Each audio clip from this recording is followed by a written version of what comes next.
Hi, it's Alaska Granny. Winter is here. That means it's soup season.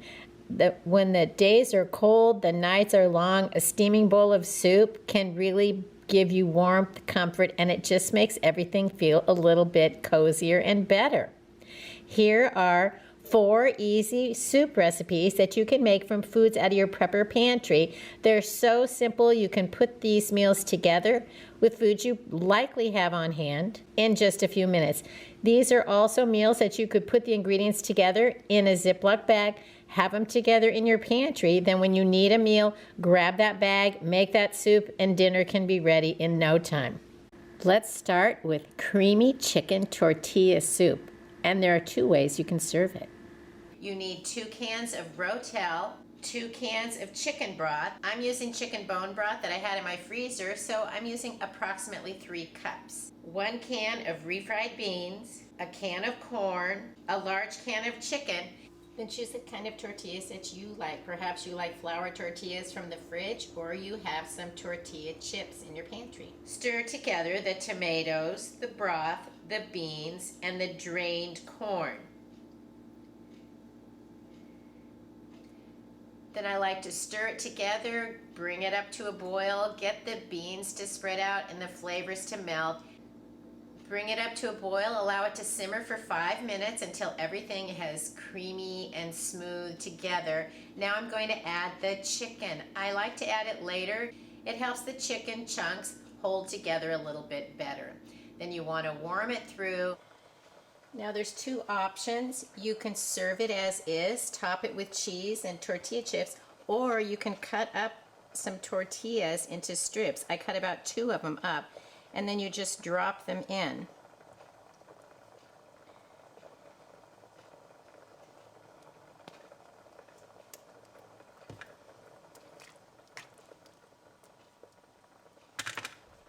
Drop them in a few at a time and then just stir it around so they don't stick together.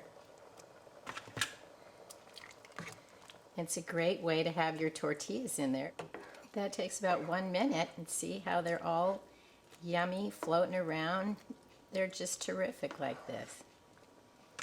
They're almost like little dumplings, so it's ready to serve.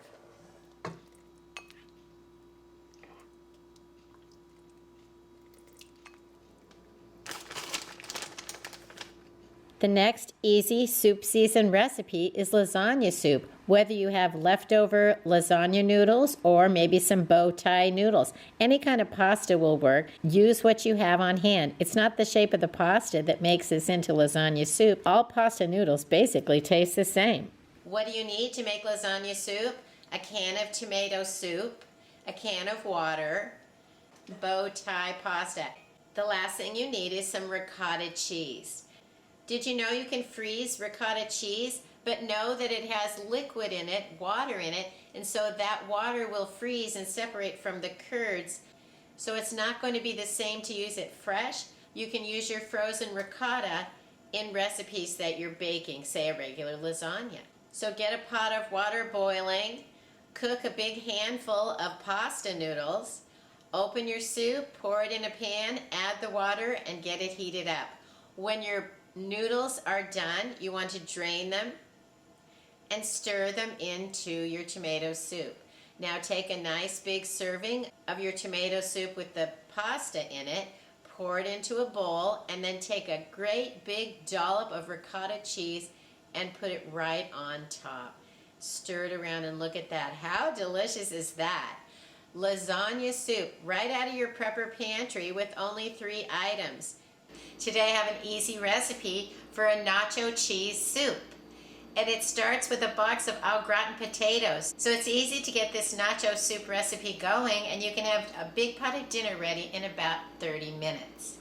You need 1 package of dry au gratin potatoes, 1 can of whole kernel corn undrained, 1 cup of salsa, 2 cups of water, 2 cups of milk, and I'm using powdered milk, so I have the water plus the Nido Fortificata powdered milk that I prefer, 1 can of cheddar cheese soup, and if you like, you can add black olives. Get your pot on the stove, turn it on high, Combine the corn, combine the potatoes, the dry au gratin mix, salsa, and water.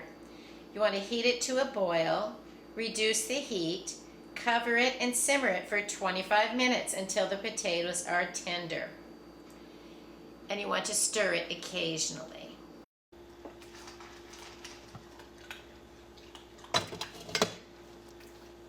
It's been simmering for about 25 minutes. We're going to open the soup, stir together the milk. Pour in the cheddar cheese soup mix, add the milk,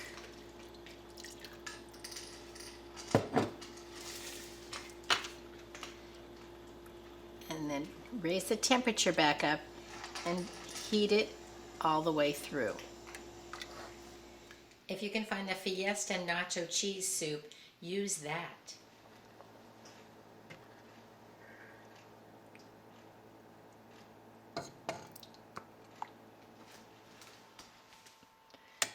Doesn't that look delicious? You can see the tomatoes from the salsa, the corn, the creamy cheese sauces, and the nice slices of potatoes. Yum. Here's a very simple recipe for salsa verde soup. Salsa verde is a green salsa. It has a different flavor than red salsas, and if you've never tried it, it's really delicious. To make the salsa verde soup, you only need 4 ingredients. A jar of salsa verde, a can of chicken broth, a small can of chicken, and a can of creamed corn. If you wanted more chicken in it, you could use a larger can. If you don't have a can of chicken broth, look in your pantry. Maybe you have some chicken bouillon. You just need to substitute the bouillon and then the amount of water that you would need. This is also a great recipe because you can take the ingredients for salsa verde soup, put it into a Ziploc bag, and you have a pantry shelf meal, a meal in a bag. It's already there prepared. You just pull out the bag, dump it in a pot, and you've got your meal ready. Then you could put your bouillon into a little plastic container, measure out the amount you would need that's equivalent to 1 can, and then make sure that you drop a note in there to include the water that makes that into the broth. I turn my burner on a medium-high. I'm adding my jar of salsa verde, my can of chicken broth, the can of chicken including the juice, and the can of creamed corn. Stir it well, put on the lid, and in just a few moments it should be heated through. It's all bubbly, heated through, so it's ready to serve. Salsa verde soup, doesn't that look good?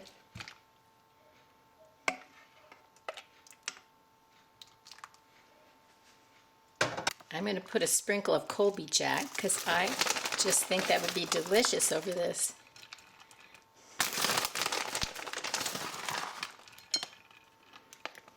Salsa verde soup, dinner is served. Wasn't that easy? And if you have any other quick and easy meal recipe ideas, leave it in the comments so that we can learn new meal ideas and suggestions from each other.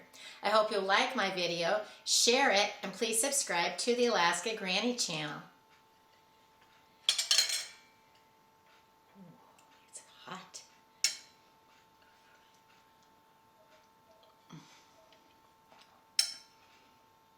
Delicious.